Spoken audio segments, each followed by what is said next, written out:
Hi, this is Elvira from Scrappy Mania, and today I'm going to show you how to make these flowers, and also I'm going to show you the different options that you have once you make the flower.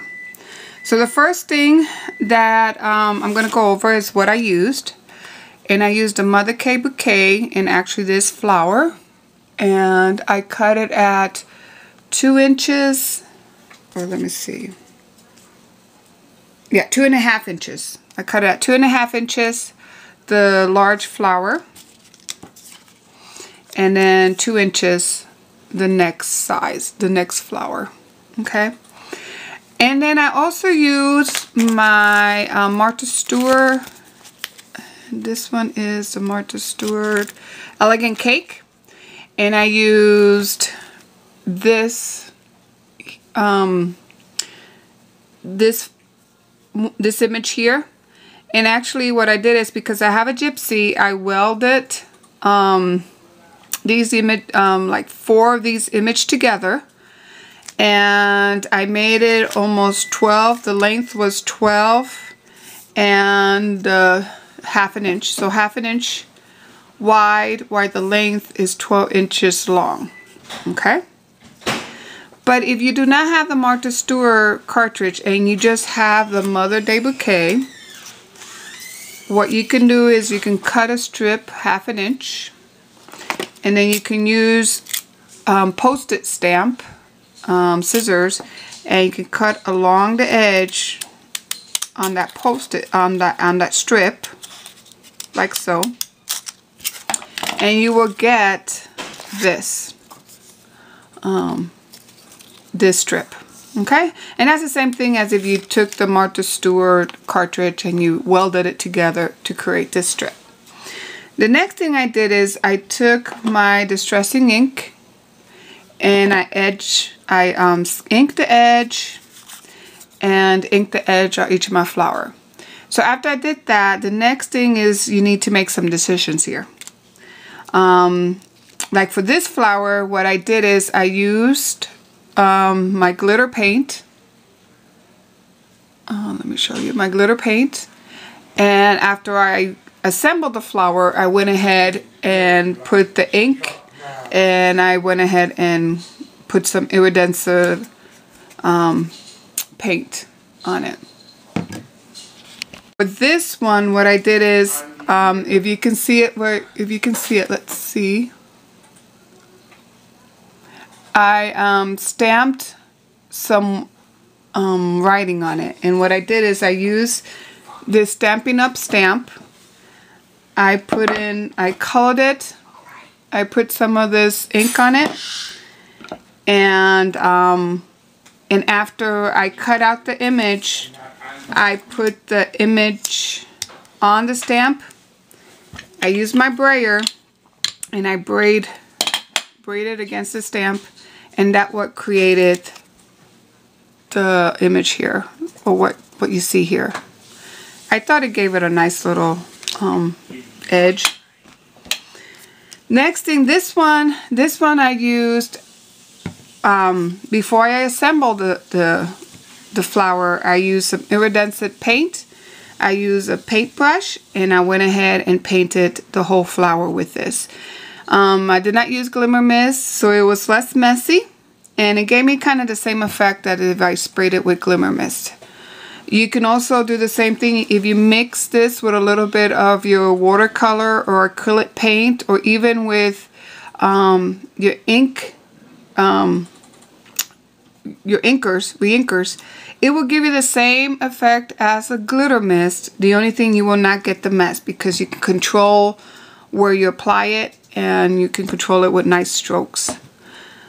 This other one, before I assembled the flower, what I did is I took some of this Spray and Sparkle paint by Crafter Companion, and I sprayed it. I allow it to dry before I assembled. Oh, but I do have to tell you, before you even do any spraying or any painting, you need to put the grooves, you need to emboss the flower, and I'm going to show you how to do that. Okay. And then this one, I just use glitter paint used a little bit of my iridescent medium, and that what created this effect. Okay, so let's go ahead and get started. You're gonna need some kind of foam pad or anything like that. You're gonna need a pair of scissors. And what I'm going to use the scissors is to cut in between each of these edges. So I'm going to cut like halfway in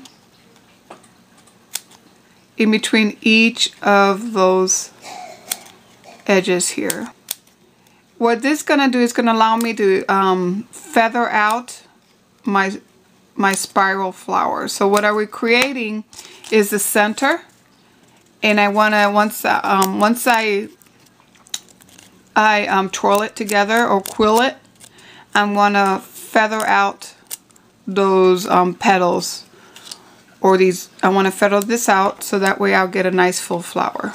Okay, so I finished cutting in between all those scallops. The next thing I'm going to do is I want to make this flower. And you notice this flower has some script on it. So what I want to use is a faint ink. I do not want to use a real strong ink on it, so I'm going to use my Tater Rose. I'm going to ink my stamp.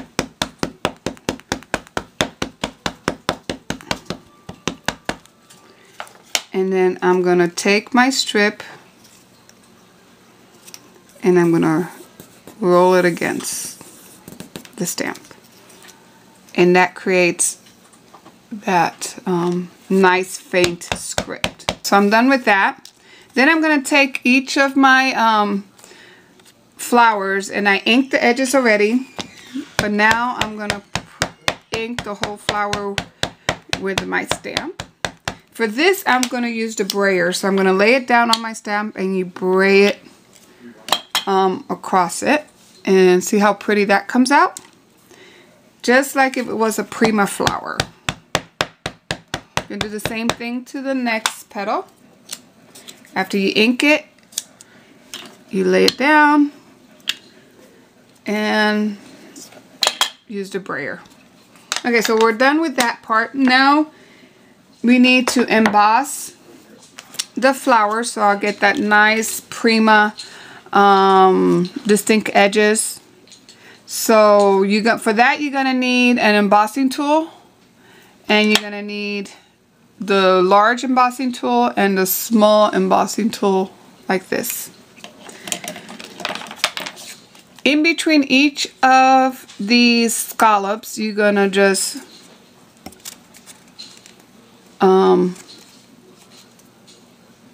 you're gonna bend the edges here, or you're gonna fold. Okay? That's gonna give you those ridges that you see on your the Prima flowers that you buy at Hobby Lobby or Michael's. They have that nice ridge along the petals. Well, you're gonna do the same effect by creasing them on each of those scallops. Then the next thing you're going to do is going to take the flower, put it upside down on a foam pad or a mouse, and you're going to go around the edge and down like you see here. And what this does, it gives a nice definition like that. See how nice it looks? So that's what we're gonna do on each of these. And I'm gonna go ahead and stop the tape so that way I can do this off camera so I don't bore you in what I'm doing. Okay. Okay, so I'm finished with embossing this one. So if you notice, I finished embossing. And then I'm gonna show you how I do that little divot in the middle. So after I went with the thin stylus and I went around the edges, I take my bigger stylus and I just push down in between each of those petals or bumps. Then I turn it over and then I just kind of swirl the middle part to kind of bring my flower up. So I'm done with that. Okay, the next thing you can either do now comes your decision. If you're gonna glimmer mist it, or if you're gonna put glitter on it, or you're gonna spray it. And actually the glitter could be afterwards, but the biggest part that you need to make your decision now, either you're gonna spray paint it with glitter, or if you're gonna use some of this paint. Okay, so the next thing I'm gonna do is I'm gonna take a quilling tool, or you can use your fingers and kind of roll it over like this. But I prefer to use my quilling tool. And you put it in and you start quilling the center of your flower like this.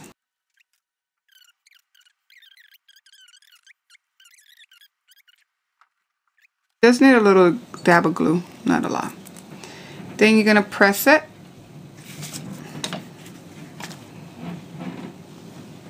And you start fanning out those petals. Making sure your glue dry before you start fanning out.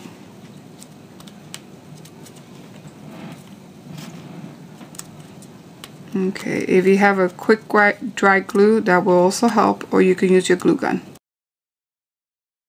Put this all together. So I can take a little bit, I want to use some of my iridescent, I'm going to use my finger. So I'm going to put a little bit and just going to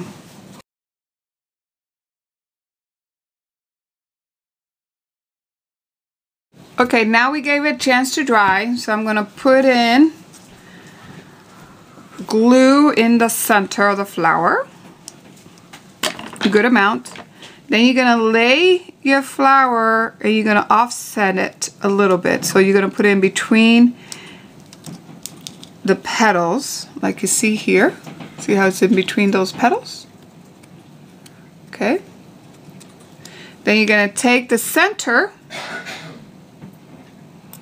put a really good amount of glue, and you're going to take your center flower and you're going to lay it on top of there. And then you're going to scrunch things down. And there you have it. You allow it to dry. And there's your flower. So look how pretty that one is.